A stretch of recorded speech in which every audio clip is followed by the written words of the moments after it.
Bom dia a todos e a todas. É com muito prazer que abrimos, né, essa sétima mesa de comunicações, aqui na 15ª Semana dos Clássicos da FEUSP. Essa mesa que tem como eixo temático releituras dos clássicos, né? E, para quem não conhece, a Semana dos Clássicos é um evento já clássico da Faculdade de Educação que visa mostrar a relevância de se investigar temas da educação em conexões com o pensamento antigo e mostrar, apresentar essa possibilidade, sobretudo para os alunos ingressantes do curso de pedagogia da FEUSP. Esse ano, por conta desse momento triste que vivemos, adotamos esse formato remoto. Como o professor Marcos diz, é um formato anticlimático, frio, mas é a única maneira que encontramos de manter a tradição da semana. Então, sejam todos bem-vindos, uma boa mesa de comunicações a todos e vamos começar. Primeiro, pesquisador, deixa eu ver aqui as credenciais, nosso colega de minicurso, o Adrian, que é graduando em Filosofia da Universidade Federal do Pará, e vai apresentar um trabalho cujo título é O Sofista e o Contemporâneo, considerações acerca do movimento de volta às coisas da contemporaneidade na perspectiva dos estudos sofísticos. Adrian, prazer tê-lo conosco, o espaço é seu, fique à vontade. Bom dia a todos. Enfim, como já foi devidamente apresentado, acredito que antes de a gente começar falando sobre a contemporaneidade, nós podemos primeiro pensar o que foi o movimento sofista, né? Para aqueles que ainda não conhecem. Pois bem, eu vou estar lendo boa parte da minha apresentação, então talvez o meu olhar fique um pouco distante às vezes, espero que não incomode. Enfim, que foi o movimento sofista na antiguidade? O movimento sofista ele foi um enquadramento de diversos professores, autores e pensadores gregos do século V antes da Era Comum em diante, sob a mesma atitude manifestada por diferentes vieses e ideias. Essa atitude, que se daria no interesse comum destes para com a humanidade e a ação na sociedade, fez com que as suas ideias se baseassem mais em uma observação do fenômeno diretamente enviesado pelo racional, em detrimento, por exemplo, daqueles que se baseavam mais ou pela tradição, ou mesmo pela questão da autoridade, ou até mesmo da inspiração. A gente pode falar da poesia, por exemplo. A somatória, então, dessa dualidade entre algo que estaria sendo extremamente importante, necessário para aquele período de racionalização da conduta social e de disputa de poder, que era a discussão sobre o humano na sociedade, mas ao mesmo tempo deixando de lado o tradicional, fez com que se estabelecesse uma relação de amor e ódio entre esses pensadores, principalmente pela grande influência que boa parte deles realizava dentro da política grega que, como nós sabemos, dentro da história, sempre foi muito conturbada. Enfim, o fim da política e do exercício cidadão, que infelizmente se deu dentro da Grécia pelas dominações que sofreu, o discurso desse movimento ele foi cada vez perdendo influência e aqui tratando, claro, da primeira geração dos sofistas, até que, infelizmente, chegaram a um estigma ruim que perdurou por boa parte da história da filosofia. O movimento sofista ele ficou fora da história da filosofia por muito tempo. E voltou no período moderno, mais como uma caricatura e algo um pouco mais embrionário para se envolver, como em Hegel, como em Schopenhauer, como em Nietzsche, que fizeram algumas considerações. Mas o estudo do movimento sofista, como, por exemplo, Cassim vai falar no efeito sofístico, na reabilitação da sofística, ele só vai se dar no contemporâneo, a partir da volta para se estudar a complexidade dos textos do movimento sofista, dos fragmentos ou até mesmo da interpretação não, mas dos retratos pintados por Platão dentro dos seus diálogos. E aqui acaba de curiosidade, as minhas maiores referências são Barbara Cassin, Rachel Barney e Susan Jarrett, e todas as três vão considerar vital o trabalho do Kefir para essa retomada. Enfim, deixando de lado por um tempo o movimento sofista, vamos ir para a contemporaneidade e falar sobre o que foi esse movimento de volta às coisas. Eu acredito que primeiro nós devemos falar sobre o fim da modernidade de maneira breve. Aqui eu vou usar como referência, em termos de atitude, a atitude que a Agamben tem no texto, o que é contemporâneo. Em termos de material para falar sobre o período, eu vou usar o texto de um professor muito importante e filósofo muito importante brasileiro, que calha ser meu conterrâneo e uma pessoa muito importante, tanto para o curso de filosofia na UFPA quanto para a Universidade Federal do Pará, que é o Benedito Nunes. E eu vou utilizar a obra dele, Filosofia Contemporânea, para falar sobre esse período. Enfim, no final do período moderno, nós conseguimos enxergar alguns afastamentos da tradição filosófica, né, que vinha se construído até o período moderno. E aqui nós podemos citar a filosofia pessimista de Schopenhauer, o voluntarismo de Nietzsche e a teologia de Kierkegaard, que vão influenciar diretamente a filosofia que vai se formar no período contemporâneo. Aquilo que o Benedito Nunes vai considerar como a crise da filosofia enquanto discurso teórico. E em um cenário de consequências de terceira revolução industrial, de inseguranças diplomáticas entre os países, dominações e neocolonizações, duas guerras mundiais também, a gente não pode deixar de levar isso, foi para a filosofia um grande desafio de se desenvolver em uma realidade tão combativa. Então, no meio de tudo isso, o que seria esse movimento de volta às coisas? Bem, Nunes vai utilizar essa expressão para tratar dos movimentos pragmatistas, realistas, aqueles que vão lidar com a ciência, e também sobre a fenomenologia, fazendo referência, desse termo, fazendo referência ao Husserl, naquilo que ele vai escrever na primeira parte de Investigações Lógicas, sobre essa necessidade de voltar às coisas. E isso se dá porque essas correntes filosóficas que estão nascendo nesse período, elas, de certa forma, vão promover um rompimento com o idealismo, uma postura anti-idealista da filosofia, retornando assim ao fenômeno e à realidade sensível. Isso não só nos seus objetos, mas também naquilo que o humano cria, nos artífices humanos.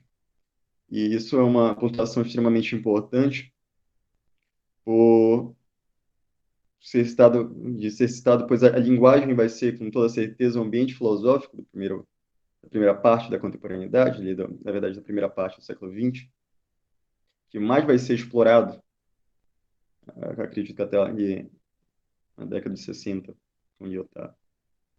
E compreendendo esse fervor de mudança no contemporâneo, a Gambin escreve: o contemporâneo não é só aquele que, percebendo o escuro do presente, aprende a resoluta luz, mas sim também aquele que, no manejo do seu tempo, está à altura de transformá-lo e colocá-lo em relação aos outros tempos. E, partindo dessa chamativa, dessa provocação, nós podemos começar a pensar se nós conseguimos fazer esse exercício do nosso tempo em relação ao outro. Se nós podemos ser considerados contemporâneos aos olhos de Agamben. E, para isso, eu separei dois caminhos.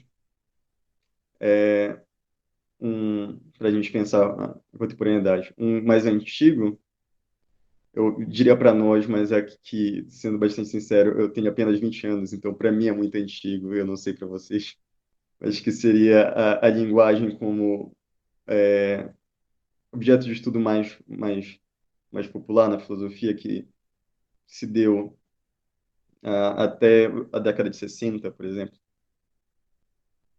E a segunda, que é mais próxima de mim, que seria os estudos acerca da identidade, da alteridade, do subalterno, da questão de gênero e de raça, atualmente.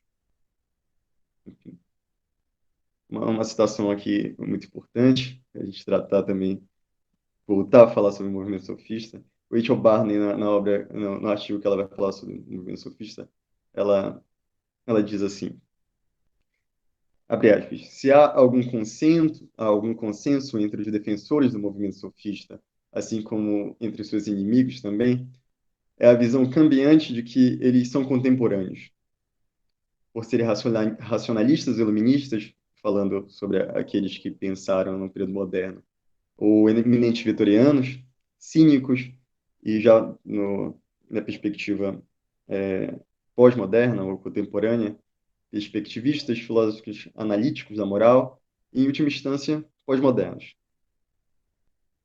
E, enfim, voltando ao primeiro caminho, falei que nós iríamos seguir, para ver se essas pontuações elas se confirmam. Podemos começar com um dos membros mais valiosos do ciclo de Viena, que foi Wittgenstein, mas precisamente o segundo Wittgenstein. E especificar isso é muito importante, porque é a partir da quebra do pensamento que ele vai ter em investigações filosóficas, na suspensão do nexo obrigatoriamente lógico entre a realidade e a linguagem, naquele entendimento de que a linguagem enfeitiça a nossa razão, seduz a nossa razão, e por isso que nós temos que ter cuidado ao lidar com ela, é que reside a principal influência que vai se ter no período contemporâneo.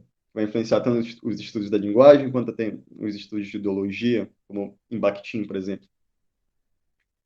E para falarmos desse contemporâneo, desse Wittgenstein, é nada melhor do que aproximar da gente essas teorias de Wittgenstein, demonstrando tanto a influência quanto a aplicabilidade dela ainda dentro da filosofia. Por isso eu escolhi a obra do francês Jean-François Lyotard, A Condição Pós-Moderna, para inserir Wittgenstein. Bem, ele, ao tratar ali no começo da década de 90, a legitimação do saber, do poder, de que todo vínculo social ele é regido através dos jogos de linguagem, que a gente vai achar em Wittgenstein, muito bem descrito em investigações filosóficas. Enfim, ele vai declarar que todo vínculo social ele é dado dentro das jogadas e das regras que nós baseamos, tanto dentro do saber quanto dentro do poder. Por exemplo, na afirmação do saber científico, no saber técnico, pelos grandes líderes que vão cativar as suas populações na contemporaneidade, e também pela jurisprudência, que passa a ser algo universal depois da Segunda Guerra Mundial. Em proposta mais profunda, até mesmo que de Wittgenstein, Lacan vai seguir um princípio parecido para falar da linguagem. Bárbara Cassim, ela vai trazer para nós, em Jacques o Sofista, uma análise uma análise da psicanálise dele, de uma maneira que eu acredito que seja genial, sobre quase todas as relações que o Jacques Lacan vai ter com o movimento sofista. Dentro disso, ele vai expor a ideia de que o ser ele é efeito, e o pensamento também ele vai ser efeito. Ou seja, a realidade, aquilo que é físico, aquele que é metafísico, ele vai ser feito. Ele vai ser feito de algo, que vai ser o logos, que vai ser o discurso. Para Lacan, a linguagem ela é capaz de produzir um efeito mundo, e é a partir disso que ele vai considerar que não há realidade pré-discursiva. O ser é o efeito, o ser é o efeito do dizer. Cada realidade se funda e se define pelo discurso. Isso ele diz num ensaio que, na verdade, eu acho que foi um seminário. Perdão pela minha pronúncia em francês, realmente não sei pronunciar francês, mas acredito que seja Encore. ENCORE. E se baseando nisso, então essa perspectiva sobre a linguagem, que ele recorre à teoria de Gorgias, um filósofo leontino, especificamente na obra Elogio a Helena, que seria a teoria do logos pharmakon, do discurso remédio. Vejam, há muitas interpretações sobre a finalidade desse texto de Gorgias, mas aqui eu vou tratar especificamente da de Bárbara Cassim, de que o elogio a Helena seria a primeira performance farmacêutica do discurso. onde se pretendia curar os atenienses que cometiam um erro de reprovar Helena. Assim, produzia, ao falar, uma Helena elogiável. Então, a cura pelo discurso seria o que uniria o psicanalista contemporâneo com o sofista da antiguidade grega. Em Teteto, Protágoras ele vai entrar em perfeita consonância com esse discurso, onde ele nos comunica que o sábio, através do discurso, ele pode fazer com que as coisas passem do menos preferível para o mais preferível, assim como o Logos Pharmacon tende a fazer.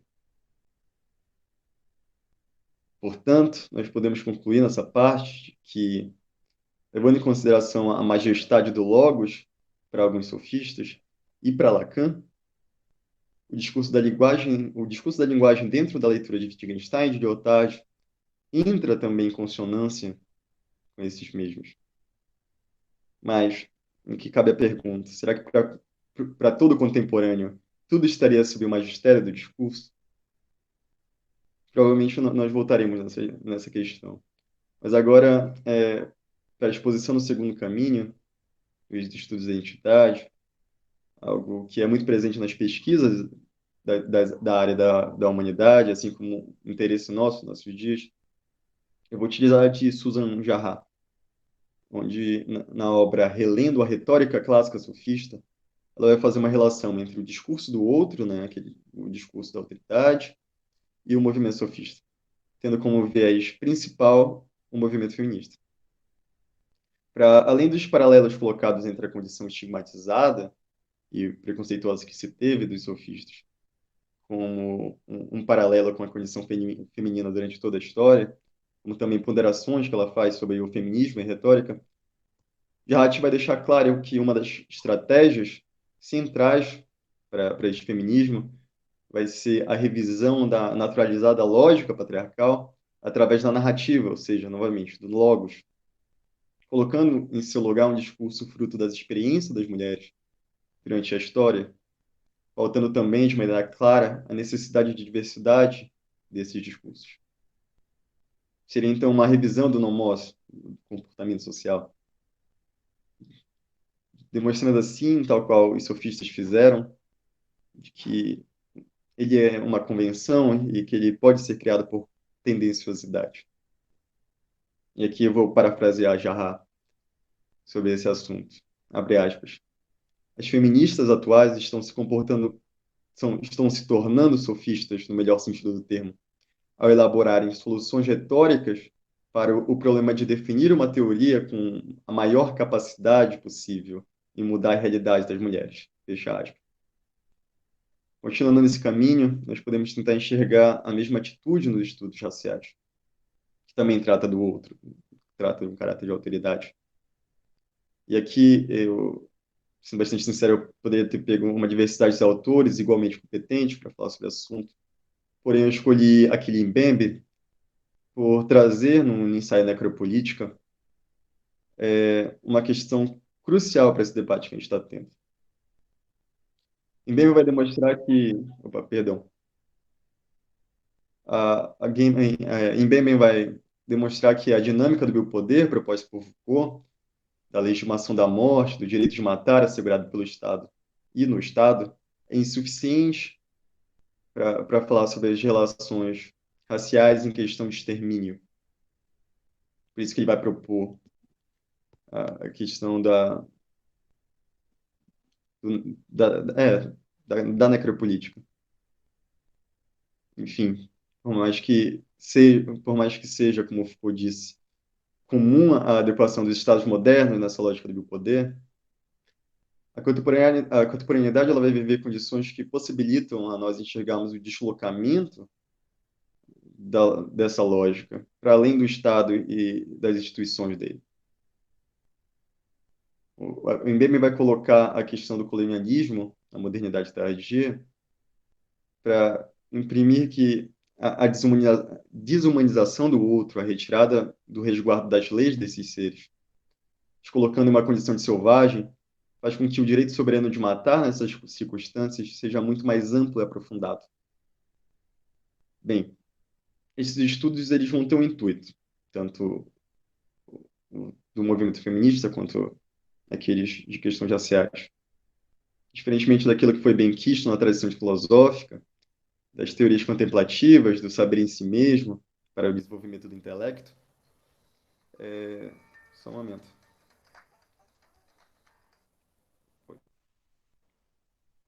Enfim, voltando. Diferentemente daquilo que foi bem quisto na tradição filosófica, das teorias contemplativas, do saber em si mesmo, para o desenvolvimento do intelecto, os estudos sobre a identidade, eles buscam uma ação urgente e direcionada. Seus discursos, eles pretendem identificar as condições negativas impostas a determinados grupos, querendo lhes provocar uma ação contra a força que lhes impõe essa condição. É um discurso para o aliado, para sobrepujar o inimigo. É dar meios, a partir do logos, novamente do discurso, para a compreensão do patos, que seria o sentimento, expressar o sentimento no discurso. Talvez não seja a melhor tradução. E principalmente do ethos, aquilo que vai legitimar o discurso na sociedade. Que colocam esses dois que colocam ele numa situação desvantajosa, por isso visa com que eles sejam destituídos. E é nessa interação que nós podemos trazer uma relação com o movimento sofista. Menon vai nos entregar um caminho de dupla interpretação que nos leva a uma divisão dentro do próprio movimento sofista. Quando questionado no diálogo Menon, de Platão, ele vai afirmar que a virtude do homem é o manejo dos assuntos públicos, tendo em vista favorecer os seus amigos e prejudicar seus inimigos. A questão aqui não fica claro, por isso a possibilidade dessa dupla interpretação, se esse manejo dos assuntos ele se dá através do logos, como nós vimos exemplos na contemporaneidade em Lyotard, no pensamento geofísico e no pensamento feminista de Jarrah, ou se isso se dá através da força do extermínio, como nós vimos em Bembe. E aqui nós chegamos na conclusão da comunicação. O Rachel Barney vai fazer uma divisão entre os pensadores do movimento sofista, pelas suas ideias sobre a moral e as leis. Haveriam os subversivos, que acreditavam que as leis escritas e os códigos sociais, por serem convenções, careciam de necessidade de respeito e de obediência, por subverterem a natureza do nome, por isso, desculpa, a natureza do humano. Por isso, subversivos. A natureza humana seria uma natureza imersa na planexia e na volúpia, assim, na vontade, assim, para Schopenhauer. Como exemplo, nós podemos ter Cállicles, que acreditava que as leis eram uma conspiração da maioria para dominação da minoria naturalmente mais forte. Do outro lado, nós possuímos os reafirmantes, que tem como o maior expoente Protágoras, que acreditava que as leis, na verdade, por mais que convencionadas, elas estariam ali para resguardar a vida de nós humanos enquanto humanos, ou seja, habitantes de uma sociedade. Como nós podemos ver no mito de Prometeu, que vai ser formulado por Protágoras no diálogo Protágoras, Platão. A contemporaneidade, a partir do que foi exposto, ela vive essa mesma dualidade. Ao mesmo tempo que atribuímos à linguagem, ao logos, ao convencionado, um caráter estruturador e capacitador da realidade humana, como nós vimos em Lacan, nós vivemos situações abjetas onde essa mesma linguagem ela não é suficiente frente à selvageria da nossa, digamos assim, parte animal, da nossa vontade, como seria novamente para Schopenhauer. Nós vivemos essa dupla interpretação do que foi dito por Menon. E com base nisso tudo, fica a inquietação. Será se ainda estamos atrelados às mesmas condições debatidas por esses pensadores na antiguidade, ou se nós conseguimos superar isso na contemporaneidade? E, enfim, foi essa a apresentação. Muito obrigado.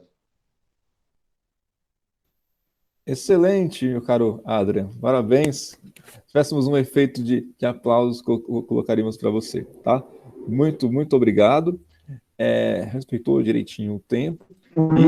E caso tenhamos perguntas, faremos no final, tudo bem? Após a última apresentação, tá? Então eu vou passar para a nossa colega, a Maria Clara. Maria Clara de Cunha Machado, que é mestranda em estudo de linguagem na Universidade Federal Fluminense. É isso, né, Maria Clara? Isso. E o título da sua comunicação é O Clássico em Outras Mídias, Relendo a Odisseia em Quadrinhos. Depois eu quero conversar com você sobre isso, porque eu tenho muito interesse. Tá? Então, boa apresentação, fica à vontade, o espaço é seu. Obrigada, Edson. Como o meu trabalho é sobre quadrinhos, especificamente, eu preparei um PowerPoint até para eu poder mostrar para vocês um pouco desses quadrinhos. Então, eu vou compartilhar aqui a tela. Eu sou formada pela UF também em letras clássicas, exatamente, e eu sempre tive muito interesse de como trazer a literatura clássica, de forma geral, para o âmbito da educação básica, seja ensino médio, fundamental. Então, o que eu estou estudando agora no mestrado é justamente essa obra dos quadrinhos, que foi idealizada pela professora Tereza Virgínia, da UFMG, e ilustrada pelo Piero Bagnariol, e que, inclusive, ela entrou para a lista do PNLD literário de 2018. Então, ele é um material realmente que pode ser e que está sendo recomendado para utilização em sala de aula. Isso leva até uma questão muito interessante para a gente, né? Porque, infelizmente, você tem ainda um estigma relativamente grande em relação aos quadrinhos e adaptação de textos clássicos, de literatura clássica, para o quadrinho. Porque, durante muito tempo, você teve uma prática comum no mercado editorial que era de tentar simplificar todas as linhas narrativas, pois quando você passava para o material de quadrinhos. O que, pelo menos é o que eu espero mostrar um pouco aqui para vocês hoje, é completamente diferente do que essa obra específica da Odisseia ela tenta fazer. O que a gente, pelo menos por todas as análises que eu estou fazendo agora durante a pesquisa, o que a gente está observando é que, na verdade, ela realmente é uma recriação desse épico homérico em uma forma verbo-visual. E que, curiosamente, embora se esteja colocada para o PNLD, se diga com uma proposta de realmente trazer essa aproximação do clássico para o público infantil e jovem, ela, ao mesmo tempo, ela demanda alguém que seja um conhecedor profundo da obra da Odisseia. E com isso eu quero dizer não que ela não possa ser trabalhada na educação básica. Não, longe disso. Ela pode e é um material excelente.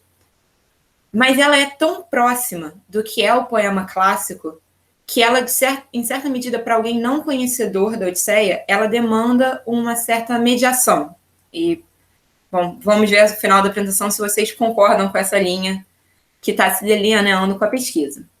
Então, eu trouxe aqui 3 grandes exemplos do que essa obra está fazendo quando ela faz a tradução da Odisseia do Homero, do século 8 a.C., né, pela nossa teórica datação, a gente não tem a certeza oficial, para esse quadrinho que foi publicado em 2013 pela editora Peirópolis. O primeiro diz respeito a uma construção de uma dupla linha do tempo, de uma dupla narrativa. Eu não sei até que ponto vocês estão familiarizados com a Odisseia, mas de forma resumida, a Odisseia narra a jornada de Odisseu, mas os 4 primeiros cantos dela, na verdade, você não visualiza Odisseu. Você tem os 4 primeiros cantos referentes ao filho dele, Telêmaco, e toda a jornada de amadurecimento, de consolidação desse personagem como um indivíduo próprio e não simplesmente a criança, filha de Odisseu. E só a partir do canto 5 é que o leitor da Odisseia ele se depara com Odisseu, preso na ilha de Calipso, na ilha de Calipso, e toda a sua jornada de retorno até o final. Num poema que era originalmente oral e que depois foi registrado em forma escrita, nós temos uma necessidade material dele de sequência linear. Seria impossível tanto falar quanto escrever a narrativa de Odisseu e Telêmaco simultânea. A própria materialidade não permitiria isso. Mas os estudiosos, eles mostram que, se não necessariamente síncronas, na medida em que o primeiro dia que Telêmaco sai de Ítaca corresponde ao primeiro dia que Odisseu sai de Ogígia, essas duas narrativas, elas são, sim, sobrepostas temporalmente, e elas são paralelas uma da outra. Então, o que você tem no Odisseia é um espaço do Odisseu, um espaço do Telêmaco, que vai justamente fazer oposição também entre um mundo fantástico pelo qual Odisseu navega e um mundo propriamente humano pelo qual Telêmaco navega. E aí, essa obra de quadrinhos, ela faz uma coisa que talvez só seria possível em uma obra de quadrinhos que a gente tem uma reconstrução narrativa visual. Ela quebra essas linhas de tempo. Ela distingue na própria página, desde o início da obra, uma linha do tempo que está aqui em azul. Eu não sei se vocês veem o meu mouse, mas é essa parte toda dos 2 primeiras faixas, que vai representar a narrativa de Odisseu. E a terceira faixa não é a continuação da narrativa de Odisseu, ela é a narrativa de Telêmaco. Então, durante todo o tempo em que essa narrativa de pai e filho, até o retorno deles a Ítaca, acontece, você tem essa dinâmica de divisão de 2 narrativas na mesma página. Você concretamente passa a poder ver esse paralelo e essa simultaneidade entre as 2 jornadas, entre essas 2 viagens. E, da mesma forma como eu comentei, que você tem paralelos nessas jornadas, esses paralelos eles são expressos no quadrinho, a ponto de ter momentos em que você, inclusive, acha que o paralelismo foi desfeito e que você está com uma única linha narrativa, quando, na verdade, as 2 se mantêm. Por exemplo, o momento claro da partida de Odisseu de Ogígia e de Telêmaco de Ítaca, ou seja, o início da jornada marítima, que é talvez o momento de maior paralelismo entre esse pai e esse filho, ela vai se colocar justamente visualmente muito similar, a ponto de que numa primeira leitura rápida você chega a imaginar que essas são sequências, que ele sai de Ogígia e ele continua a viagem. E só pela posição do barco é que você no final percebe que não. Na verdade, você tem 2 barcos que estão saindo de 2 locais completamente diferentes. Você, então, em determinados momentos da obra, você tem esse sincretismo, essa mistura entre os espaços e as jornadas. Aqui, no caso, é no momento da partida do pai e filho, mas acontece em alguns outros momentos da narrativa. Uma outra questão que é bastante interessante desse aspecto visual do quadrinho é que o Odisseu é aquele, o muitas voltas, o muito astucioso, aquele que está sempre bolando um determinado plano. E aí, o quadrinho ele resolve expressar essa característica quase psicológica do Odisseu através de uma presença temática que é representar por um labirinto. Então, em vários momentos do quadrinho, a movimentação do Odisseu ela passa a ser retratada como um labirinto, muitas voltas, esses muitos percalços que ele encontra durante a narrativa dele. E aí, a critério de curiosidade, eu trouxe aqui só para vocês perceberem que, né, e eu sou de línguas clássicas, o quadrinho não só ele traz todas essas temáticas, como ela traz a própria língua grega. Então, em determinados balões, por exemplo, o Um Ninguém, que é a referência ao Polifemo, ela traz o rútis, que é justamente a palavra em grego para ninguém. O primeiro verso que está expresso, o primeiro verso da Odisseia, que está expresso no balão dessa figura que representa o narrador sempre com a lira no quadrinho, é o homem versátil, o viajeiro Odisseu musa canta, ela aparece aqui também, nesse golfinho, o Andramoi NP musa. Ou seja, exatamente o primeiro verso da Odisseia em grego é apresentado aqui, e ele vai fazer isso ao longo de todo o quadrinho. Inclusive, tem determinados momentos que, por exemplo, nomes de personagens, eles só aparecem com a nominação em grego. Então, você tem que transliterar para o português, se você não conhece a língua grega, Ou, minimamente, você tem que reconhecer as características iconográficas daquela figura divina ou daquele herói. Porque ela utiliza, o quadrinho utiliza esse recurso e traz essa aproximação, inclusive, não só da cultura e da narrativa da Odisseia, mas da própria língua na qual a Odisseia foi originalmente escrita. E ela mantém, por exemplo, características estruturais da Odisseia, como as formas fixas e os epítetos, elas são mantidas. E como elas são mantidas? Elas são mantidas de forma visual. Então, Atena, que é aquela de olhos glaucos ou de olhos coruja, ela é representada visualmente pela imagem da coruja. Então, todos os momentos em que Atena ela vai influenciar na narrativa, então, quando ela traz o sonho para para Penélope, ou na Terra dos Feácios, toda a influência que ela faz para que Odisseu consiga chegar à corte do rei Alcino, toda a movimentação dela é marcada justamente pela iconografia de uma coruja, seja ela por inteiro, seja apenas pelo rosto, né? Quando ela aparece concretamente, né? Aqui é a transformação de Odisseu retomando o espírito dele, a beleza dele quando ele chega na Feácia. Atena aparece com o corpo da deusa e o rosto referente à coruja. Então isso acontece durante praticamente todo o quadrinho.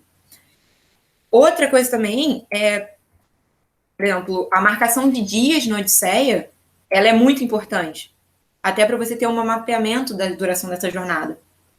E a presença da aurora de rosa ou da aurora de dedos róseos, que é a forma fixa que vai marcar essa mudança de dias, ela aparece por escrito no recordatório, na legenda, que é o espaço do narrador dentro do quadrinho, mas ela também aparece visual. Ela aparece como essa mulher saindo de dentro de uma rosa. E, interessantemente, conforme você vai avançando no quadrinho, a parte verbal da marcação da aurora de rosa, ela desaparece. E você passa a ter essa marcação de troca de dias apenas pela iconografia da rosa e da mulher saindo dela ao fundo dos quadros. O outro exemplo que eu trouxe aqui para mostrar brevemente de como você tem essa reconstrução do épico nos quadrinhos é a questão do jogo de vozes. Porque, como até Beck fala no seu artigo, você tem 3 personagens que eles assumem narrativas longas ao longo da Odisseia, além do narrador propriamente dito. Você tem Menelau, quando ele está recontando suas aventuras para Telêmaco. Você tem o Aedo Demócrito na corte feácia e você tem Odisseu. Mas estruturalmente, o único que está no mesmo nível do narrador, estruturalmente e linguisticamente falando, é Demócrito. Menelau está muito longe desse narrador e Odisseu ele se coloca nesse meio termo. Além disso, Odisseu ele é quem talvez mais falhe na Odisseia. Afinal de contas, ele passa do canto 9 ao canto 13, contando a sua jornada de 10 anos até a chegada na corte feácia. E nesse momento, ele se torna o narrador da história. O narrador poeta que nós temos, ele desaparece e ele completamente entrega a fala para Odisseu. E o que o quadrinho faz para demonstrar essa troca? Ele coloca Odisseu não mais no balão de fala, que na linguagem dos quadrinhos é o que vai demonstrar um personagem falando. Ele faz com que Odisseu assuma as legendas, esse espaço que no quadrinho é característico do narrador. Então ele marca, justamente, né, que o arisco Odisseu respondente disse a ele, ao rei Alcino. E a partir desse momento, todos os recordatórios, todas as legendas passam a representar a voz de Odisseu contando. Esse aqui é o início do episódio do Polifemo, só para vocês se localizarem. Então, todo momento de recontagem é Odisseu falando em legendas. A ponto de que o balão de fala aparece, Odisseu fala através do balão de fala. O Odisseu dentro da narrativa. Então, por exemplo, quando ele diz eu estava com os meus companheiros, nós já estávamos quase fugindo de Polifemo, quando eu admiti que eu não era ninguém e eu disse, sou Odisseu Polifemo. Então, essa marcação desse Odisseu personagem dentro da própria narrativa de Odisseu é a única, são as falas que vão para o balão de fala. Ele, enquanto narrador, enquanto contador da história, ele sempre permanece nesse espaço do narrador. Aqui eu trouxe só para vocês mostrarem, porque tem um momento dessa narrativa do Odisseu para os Feácios em que ele interrompe a narrativa. E os Feácios falam, não, por favor, continue, termine a sua história.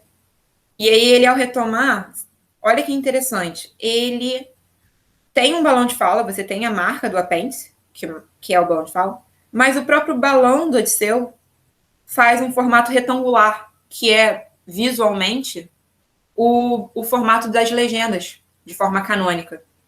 E aí ele, de fato, retorna e volta quando retoma a narrativa, outra vez ele retoma esse espaço das legendas, esse espaço dos recordatórios. E aí, só para vocês perceberem o quanto isso é significativo e quanto isso é tematicamente demarcado dentro da Odisseia em quadrinhos, se vocês lembrarem, eu comentei que um outro personagem que também faz narrativas muito longas é o Menelau. E o Menelau, no quadrinho, ele quase chega a essa mesma nível de colocação do narrador, mas ele não chega.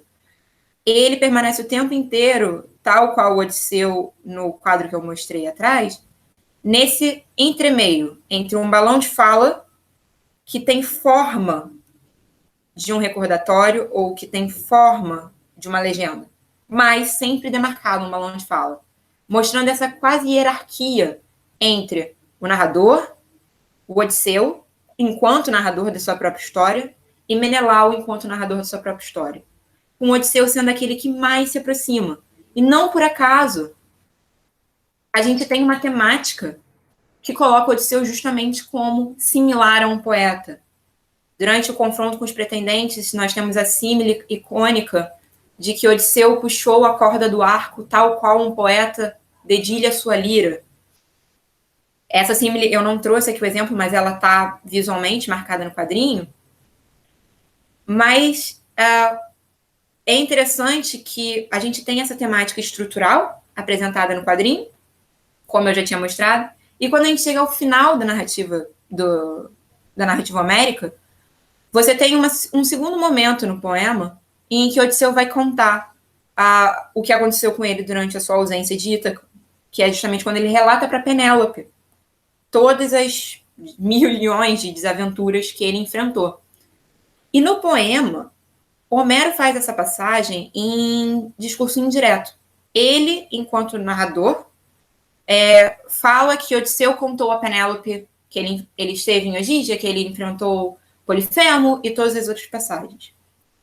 O quadrinho ele faz uma coisa bem interessante para ainda marcar de forma mais explícita esse tema, essa similaridade de Odisseu com um Aedo, com um poeta, que é figurativizar Odisseu, ou seja, ele coloca realmente, Odisseu se transforma no poeta.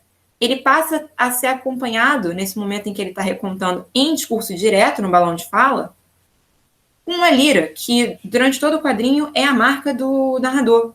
É a marca desse poeta que está contando, que está cantando a Odisseia.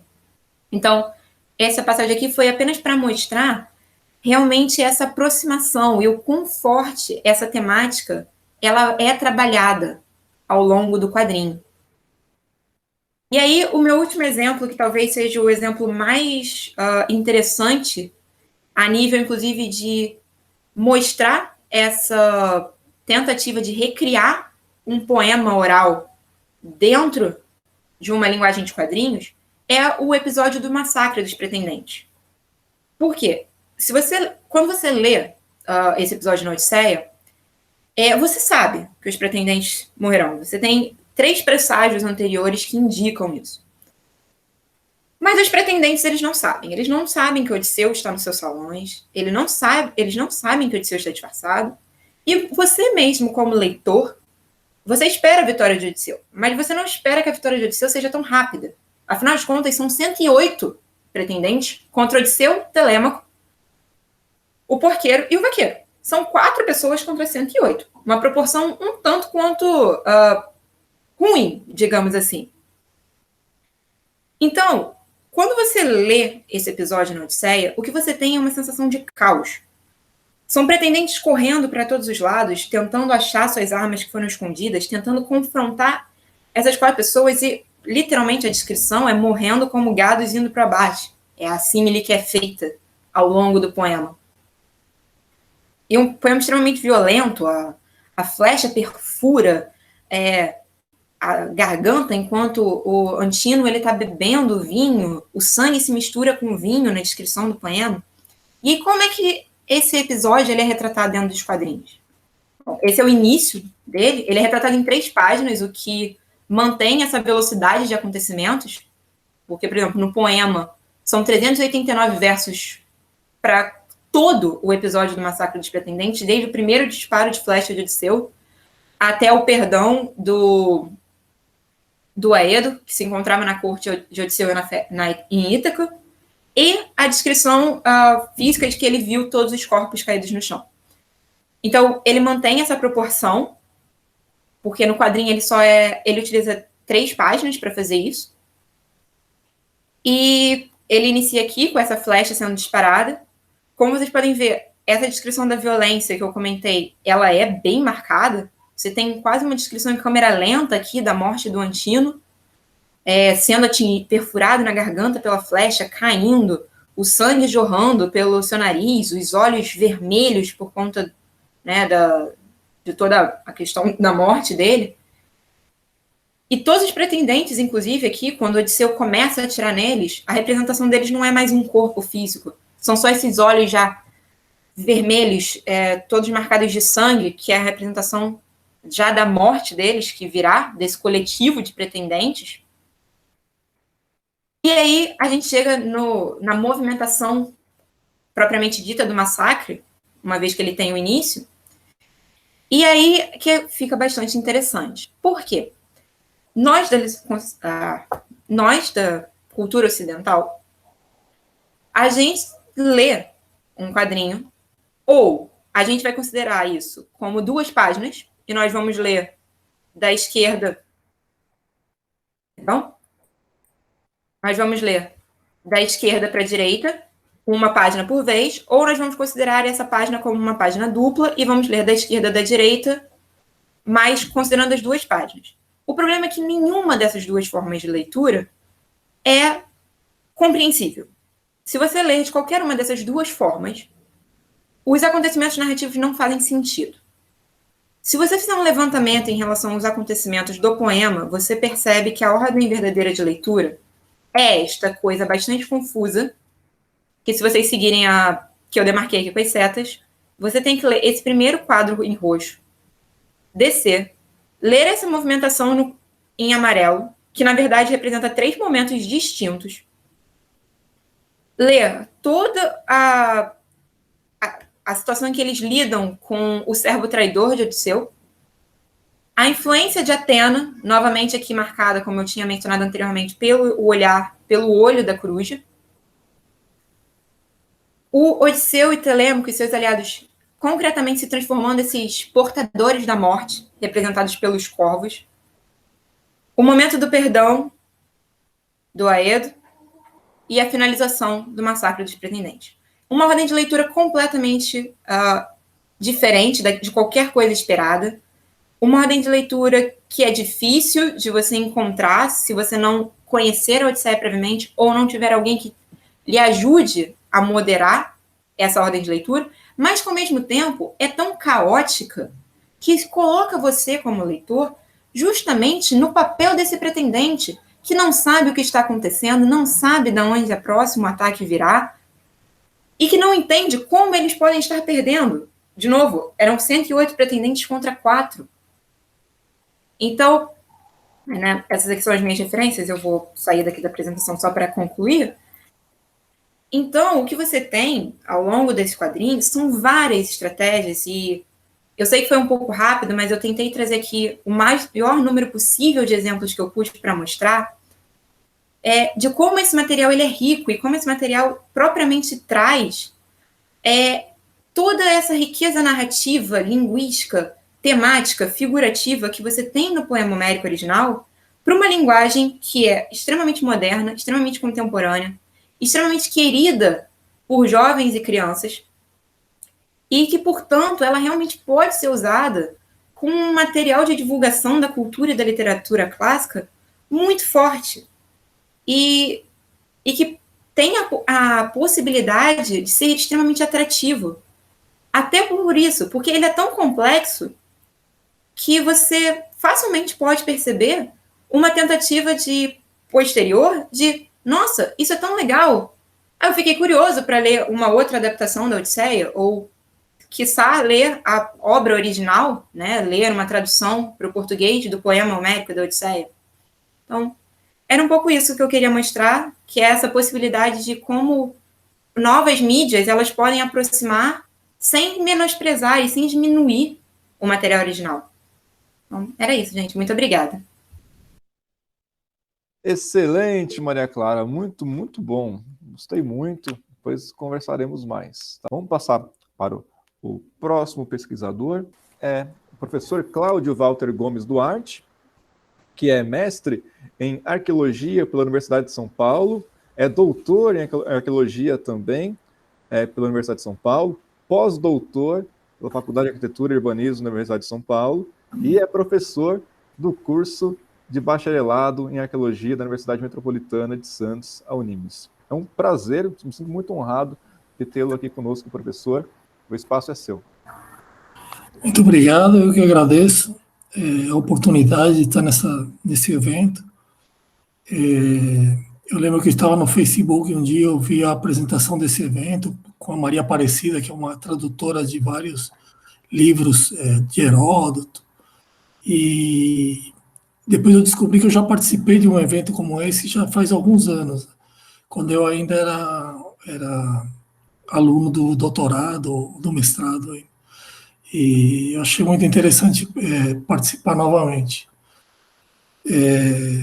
Bom, eu gostaria de apresentar um slide, então vamos lá. Eu peguei para trabalhar uma temática que eu desenvolvi depois do meu pós-doutorado, porque enquanto doutorado e mestrado eu trabalhei com os templos dóricos gregos, né? E a arquitetura clássica. Para o doutorado, para o pós-doutorado, eu trabalhei com arquitetura neoclássica no Rio de Janeiro. Então, eu estudei um edifício que é o Palácio da Fazenda do Rio de Janeiro, que é uma estrutura neoclássica. E agora, em Santos, a gente precisa pesquisar objetos, né, ter como objetos de estudo elementos da cidade de Santos, né? Poderiam ser sítios arqueológicos, arquitetura histórica, tudo. Então, nessa primeira pesquisa que eu desenvolvi em Santos, essa pesquisa aqui ela está em processo de publicação, ela já se tornou um artigo, né? E já está na revista Patrimônio e Memória, ela está sendo analisada para ser publicada. E ela faz parte do grupo de pesquisa do CNPq da Baixada Santista, Gestões sobre o Patrimônio da Universidade Metropolitana de Santos. Essa aqui é a Casa de Frontaria Azulejada, que eu peguei como exemplo, como um estudo de caso, e eu vou comparar com alguns outros edifícios, 3 edifícios brasileiros, também do período neoclássico, e um edifício antigo, né, que na realidade é um Arco do Triunfo da Jordânia, né, do período romano. Então, eu vou começar a apresentação. Então, essa é a Casa de Frontaria Azulejada, que é um edifício neoclássico.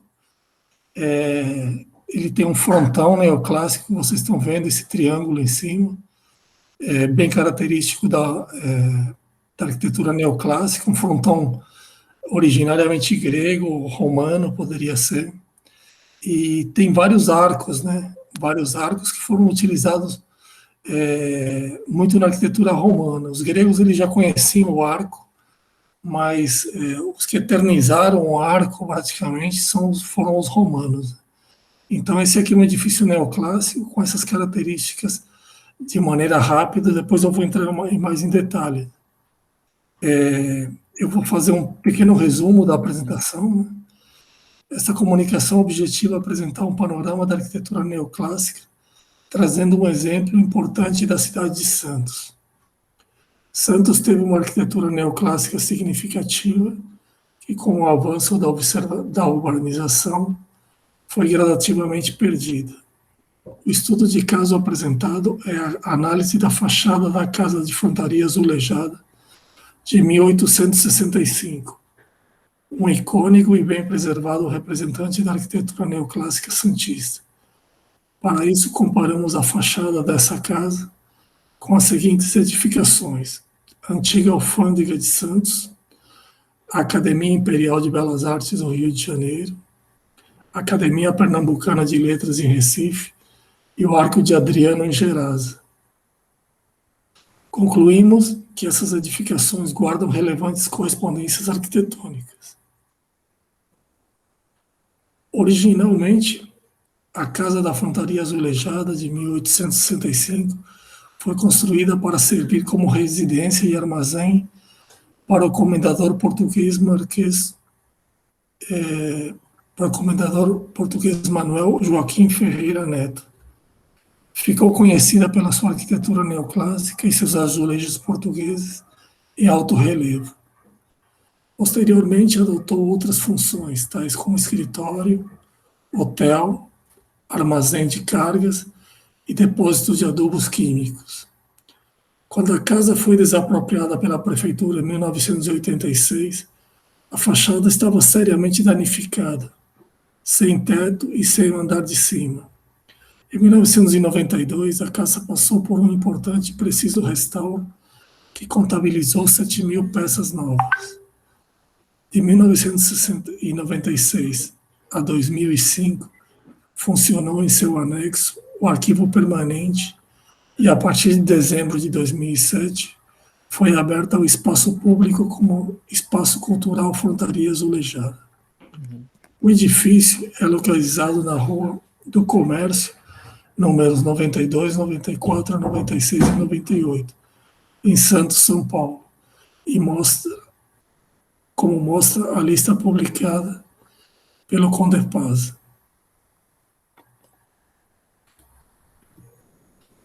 Eu vou fazer uma pequena introdução ao neoclássico, para contextualizar. Sim.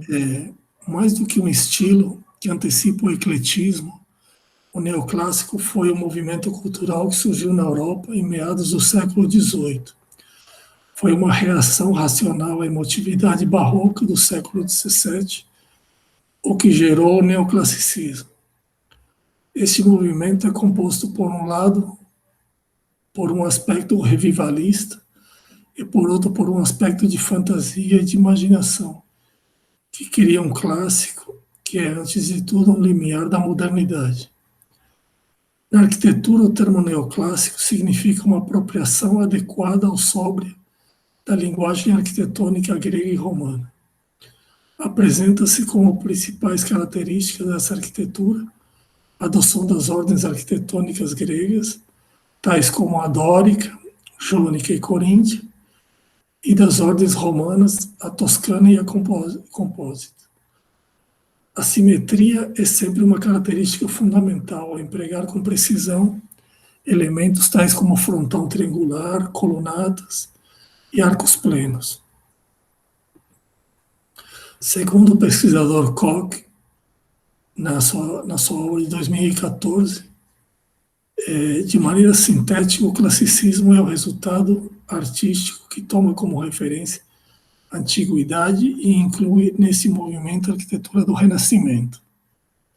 No começo, o termo foi utilizado para designar o estilo de pintura de Nicolas Poussin. Importante mencionar a presença da arquitetura clássica nas telas de pintores como Davi e Poussin. Em termos cronológicos, na Europa, este autor situa o estilo neoclássico entre 1770 e 1830. Agora eu vou falar um pouquinho do movimento neoclássico no Brasil. E depois eu vou partir para o movimento neoclássico em Santos. No Brasil, a adoção do estilo neoclássico surge no contexto da independência. Em 1816, chegava ao Brasil à corte uma missão francesa, formada por artistas e arquitetos neoclássicos. Contudo, somente em 1826, após a independência, é que começa a funcionar a Academia Imperial de Belas Artes. O estilo foi consagrado pelos imperadores Dom Pedro I, de 1822 a 1831, e Dom Pedro II, 1831 1889. O estilo teve grande aceitação no país, embora tenha havido uma resistência por parte dos intelectuais, artistas e arquitetos portugueses na época em relação a esses franceses no Rio de Janeiro. O neoclássico foi aplicado em fazendas, residências, edifícios públicos, igrejas e outros edifícios. Agora eu vou falar um pouquinho da arqueologia da arquitetura neoclássica em Santos, para ir afunilando. Santos ostentou, por um lado, grandes edifícios neoclássicos, como a antiga alfândega, terminada em 1880 e demolida em 1824. Por outro lado, eram construídas milhares de pequenas casas.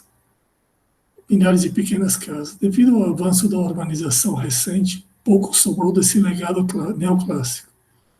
O bairro do Valongo abriga construções neoclássicas que sobreviveram às demolições do século XX.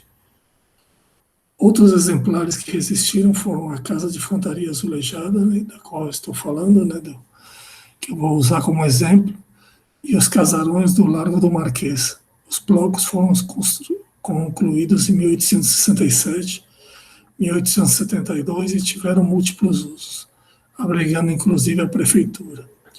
Vítimas de incêndio mais tarde, os blocos foram restaurados e hoje abrigam o Museu Pelé. São 2 blocos neoclássicos, também tem em Santos. Esse aqui é um mapa, mais ou menos, dos estilos da linha do tempo da arquitetura brasileira, né? Então, aqui a gente tem um pouco do barroco, aqui temos o neoclássico, a partir da Maison francesa, e indo também, temos neoclássicos tardios, vão até 1945, totalmente fora já da periodização europeia. Temos o ecletismo, né, que é uma outra corrente, que também tem como referências a arquitetura clássica, mas também tem outras referências, como a arquitetura gótica e a arquitetura neocolonial.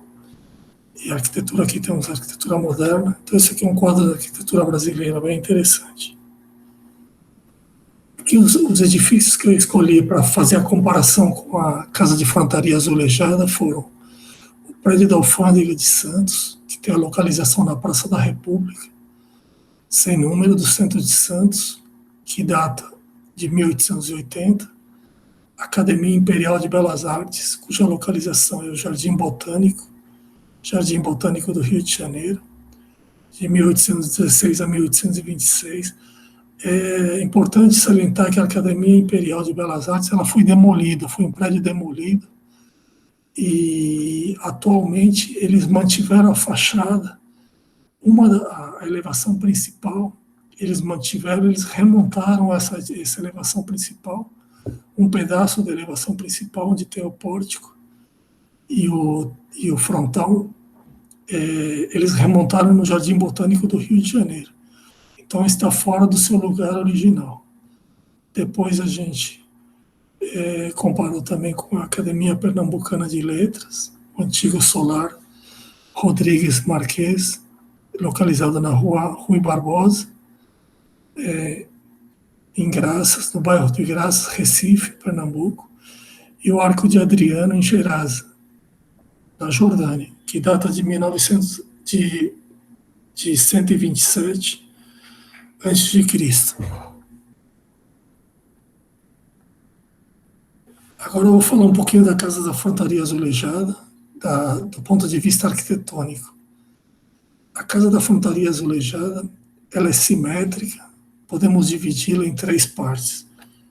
Aqui eu vou mostrar aqui em cima, é a Casa da Frontaria Azulejada, em 3 partes. Então, temos o bloco intermediário e os blocos que ficam ao lado.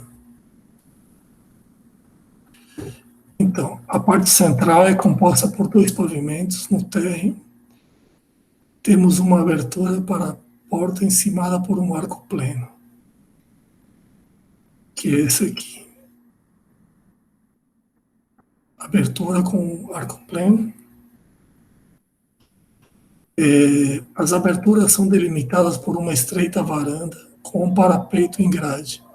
Acima temos um frontão em estilo jônico ou coríntio, com arquitrave sem friso, e a seguir temos uma linha de dentículos típicos dessas ordens arquitetônicas. A parte central no primeiro pavimento é encimada com um frontão de tímpano triangular apoiado na cornija horizontal. E fechando o triângulo temos cornijas inclinadas. As partes laterais são compostas por 3 aberturas encimadas por arcos plenos. Tanto no térreo como no primeiro pavimento, esses lados estão desprovidos de frontão, contudo são encimados por arquitrave ou platibanda, dentículos e 2 cornijas horizontais dispostas em paralelo. As partes da fachada estão delimitadas por pseudopilastras apoiadas em pódios. Então, o que eu descrevi foi essa fachada, aqui estão os pódios, as pilastras, que são ancoradas nas paredes. Aqui temos o conjunto de arcos laterais, centrais. Aqui temos esse parapeito, né, com grade de ferro, que a gente vai comparar com esse edifício aqui, que tem uma tipologia praticamente semelhante. Então, aqui nesse aqui, a gente também tem no centro. Temos um arco, aqui temos, semelhante ao de cima, né? Temos 3 aberturas e um frontão, só que no de cima a gente tem 3 aberturas laterais, aqui a gente só tem uma, aqui só tem uma, e no de cima a gente tem essas 3 em cima de uma só, e aqui a gente tem uma em cima de uma, e ela tem uma composição um pouquinho diferente, mas no geral eles se equivalem do ponto de vista simétrico e arquitetônico.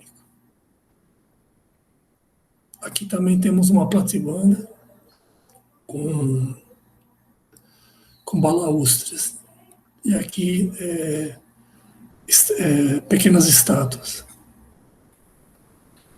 Aqui temos o paralelo entre a Casa de Frontaria Azulejada e a Academia Imperial de Belas Artes. Então temos também aqui uma correspondência entre o arco central aqui embaixo.